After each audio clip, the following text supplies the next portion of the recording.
The defiant ones would be forced to remain until they submitted to him and fulfilled the task for which he intended for them, watching over the human beings they were assigned to protect. Son of the Morning Star and the rest of the defiant angels fell hard from the celestial home of the Great Spirit. Half of them did not survive the fall, leaving the land they fell upon littered with dead angels. Those who survived continued to follow Son of the Morning Star. They still saw greatness in him. Although their punishment was simple and forgiveness seemed possible, their leader still felt human beings were inferior beings, not worthy of protection. So Son of the Morning Star decided to show his creator just how weak of creatures his human beings were, and sin was born.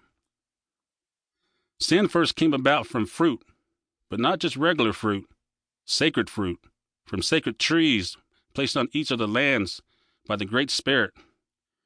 Each land had one sacred tree with sacred fruit, of which the man and woman of that land were forbidden to eat. The sacred fruit had special medicine, not yet meant for human beings.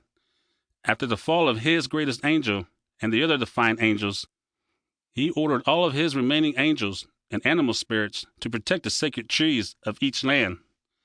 But Son of the Morning Star was a powerful angel, very persuasive and cunning. One by one, he talked each man and woman of each land into eating the sacred fruit from each of the sacred trees placed on their lands. By doing so, he showed his creator just how weak his new creations, the human beings, really were. But there was one land upon which Son of the Morning Star couldn't prove his point, the land that would become known as America. Centuries later, after Italian explorer Amerigo Vespucci reached America after Christopher Columbus. America was occupied by the human beings the Great Spirit created to protect and be one with the earth and protect it. Their bloodline was crucial to the survival of human beings and Earth itself. The man and woman of America were not at first persuaded by Son of the Morning Star to eat the sacred fruit. His first attempt to tempt them into eating from their sacred tree was unsuccessful. They were content and happy with what they already had. The man and woman of America had no interest in taking any more than they needed, so Son of the Morning Star had to come up with another plan. He was cunning, but not cunning enough for the human beings of America.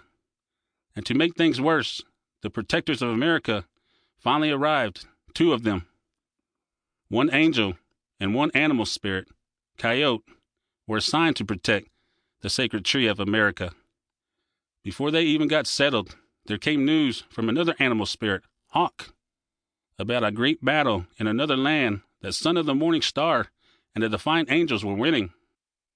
The angel decided to leave to aid his fellow angels in the battle, leaving Coyote to protect America's sacred tree by himself. The battle was a diversion, and once the angel departed, Son of the Morning Star returned to America and took the form of a harmless snake. Then he approached Coyote, who was resting near the sacred tree. Coyote paid the serpent no mind until it spoke to him. "Coyote," hissed the snake. "Who goes there?" asked Coyote. "Just a friend with a proposition to make you and your kind the most powerful beings on earth, if you seek such a thing," the reptilian answered. "Oh, really?" asked Coyote, who was intrigued by the offer from the belly crawler. He knew the legless lizard was really Son of the Morning Star, but his offer was one that he had to consider. Coyote did not like the fact that his kind was the lowest of the canine family. The fox was even more highly ranked than him, as far as the Great Spirit was concerned. "So?" the cold-blooded being asked Coyote, who was in deep thought.